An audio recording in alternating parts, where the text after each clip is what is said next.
2 years ago, I thought that, freedom was my right as an American. And now I realize that my freedom is an amazing gift that's been given to me. And I want to use this gift of my freedom to help set other people free that haven't experienced the same gift that I have. Human trafficking is, it's not new to the world. It's fairly new to me. Today, there are over 27 million people who are in slavery. That 27 million today, in this day and age, is more than anybody in the history put together has been in slavery. So as I began to research this, I'm sitting at my desk at my computer and I'm reading all these horrific facts on just how there's 27 million people enslaved in the world, how there are children that are working in sweatshops in Thailand and Cambodia, how there are girls that are being sold into brothels all over Europe that are completely tricked by men that will come into cities and say, if your family's poor, we'll give you a job, we'll give you an education, we'll teach you a new language, and they take them away and they completely trick them and bring them into a brothel. I've heard about girls that are here in America that are abducted, whether they're just out at a concert or just in a shifty looking place, and they might get abducted and then they're taken and then they're sold as sex slaves. So I'm working at my desk reading all these horrific facts, and life around me is just like going on as normal. People are clicking away at their computers and talking on the phone, and I'm like, how can this be going on in our world and no one's talking about it? The 10-year-old girls that we've heard about in Cambodia are being trafficked where they will stand outside of a restaurant like a modern day prostitute, and we're talking about 10-year-old girls that are being pimped out and they're selling themselves to 30, 40, 50, 60-year-old men. And typically the cost is less than $1. And as these kids are sold into slavery, they're forever. They're mentally, physically, emotionally, socially, they're forever corrupted. They will never be the same.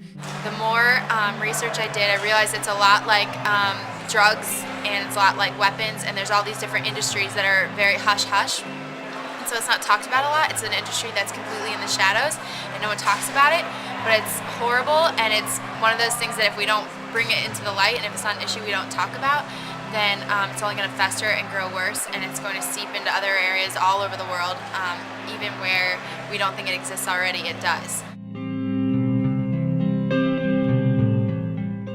And what got me involved in, as I heard all these stories, is my daughter, my youngest, is 10 years old. And I couldn't imagine what I would do if my 10-year-old daughter, I couldn't imagine if her body was being sold to be a sex slave for 30, 40, 50, 60-year-old men on a daily basis. And we're not talking about one time a day. We're talking about multiple times a day with multiple different partners. And I don't even apologize for this, but I want to be bold enough to say that when I talk about a 10-year-old girl on a daily basis, multiple times a day with multiple partners, being sold for sex, if that doesn't affect you and that doesn't bother you, then I would even question if you have a heart. Maybe there is a God above, but all I've ever learned. The reason why I ask that question so boldly is because I think about my 10-year-old daughter.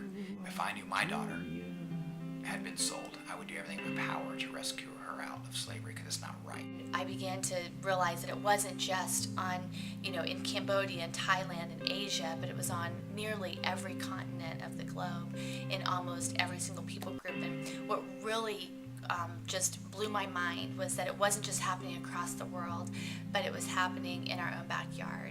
When I read an article in the Palm Beach Post that just a few months back at Thanksgiving, there was a home that was busted, and that there was a ring that was broken up, and there were 13 girls rescued out from ages 13 to 19 right here in Lake Worth, Florida. And I just could not believe that this was happening in my own backyard. And I realized at that point that this just can't, you can only take it so long when you realize you have have to do something.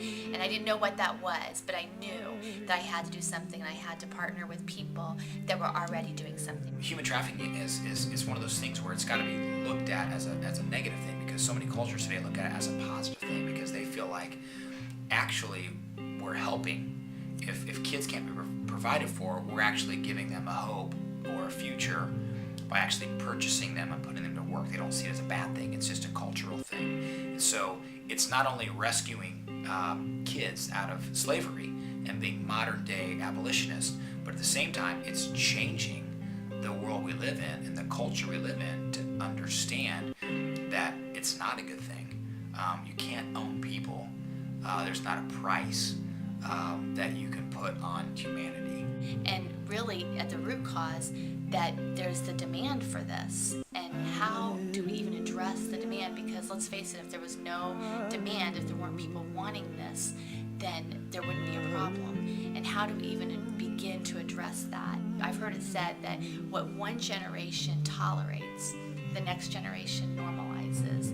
And I never want this, I don't want my child growing up thinking that it's normal for a child not to be able to grow up with the same freedoms that he has been able to enjoy and appreciate. I don't want the next generation to grow up and think it's normal that kids, that young girls are prostituted on the streets of Cambodia, Thailand, or West Palm Beach. It's not normal and it's not right, and we've got to do something to stand up for it. And so we just feel like we have to become modern day abolitionists and not only abolish human trafficking in and of itself, but also abolish the mentality that human beings can just be purchased because they can't